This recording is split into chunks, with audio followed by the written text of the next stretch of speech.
I know our last lesson was a review of pretty basic concepts for you, but you needed to have those ideas fresh in your mind in order for this next lesson to make sense. Remember, we want you to avoid making catastrophic correctness errors in your college writing. So this lesson will remind you what sentence fragments, comma splices, and fused sentences are, and then show you how to avoid including them in your writing. This one's short and sweet. Sentence fragments. The word fragment reminds me of a piece of something broken. It's a part of something, like a shard of glass from a vase.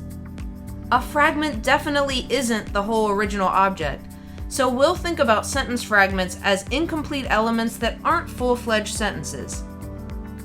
Remember, a sentence is either one independent clause, which is a simple sentence, or two or more independent clauses, a compound sentence. You know what a clause is, a group of related words that includes both a subject and a predicate. A sentence fragment, then, is a group of related words that is incomplete. It does not include a legitimate independent clause. It can't be considered a real sentence, even though the writer has posed it as such. I feel the red ink coming on. There are two main situations that create sentence fragments. It's missing a subject or a predicate, or it's a dependent clause, which is definitely the most common reason. It's missing a subject or a predicate. The general with over 10,000 troops. Well, there's no verb or predicate. Argued the entire way to the party. There's no subject, we don't know who. Or it's a dependent clause. Although he makes a good argument, rather than study hard. One thing I'll note is that we often speak using sentence fragments, and that's probably why it's easy for students to read over their work and not catch these as problematic. We're used to hearing sentence fragments in daily life and automatically processing them without thinking, geez, that wasn't even a complete sentence. Maybe we attended a lecture, and now we're talking to a friend about it. You say, well, his voice was so monotonous that I almost fell asleep, although he made a good argument. We often add in these dependent clauses because we've thought of a counterpoint we want to mention or some kind of clarification. I'm not planning to go home this semester, until spring break at least. But in writing, we have to be super aware of our sentence structure. Academic English treats sentence fragments as a big problem. So once we see that we have written a sentence fragment in our essay draft, how can we fix it? If we are missing a subject or a predicate, then we need to add that necessary element into our sentence to complete it. The dining hall closest to the quad. The dining hall closest to the quad will be closed for renovations over the summer.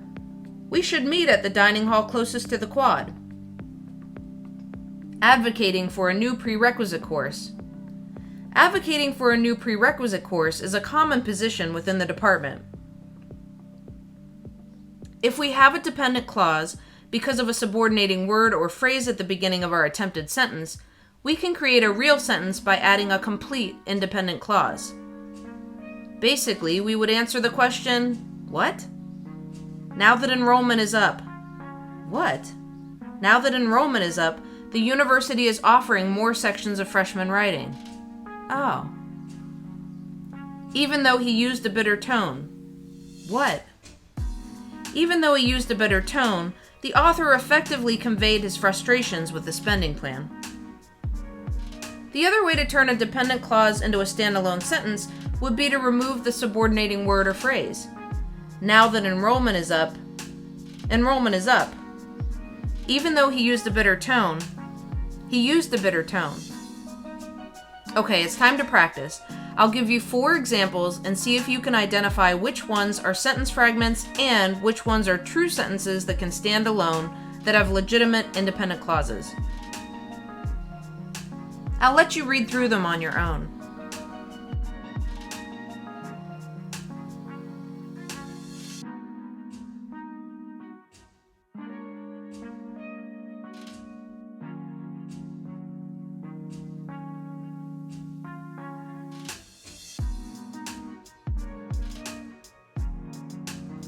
The only true sentence here that can stand alone as it currently is his job is to sanitize the laboratory each afternoon.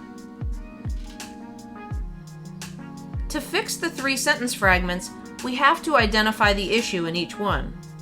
According to my research, and for as long as I live under my parents' roof, are both introductory elements, so we need to set those aside with a comma and add an independent clause after them. The doctor example is really just a very long, complete subject. This is the doctor who said my wound was infected but wouldn't give me antibiotics for it. Okay, so what about this doctor? We need to add in a predicate, including the main verb, and not use a comma, as we don't separate subjects and predicates with commas for no reason. Okay, great job! Now it's the moment you've been waiting for. Or maybe not, but it's still really important. Comma splices.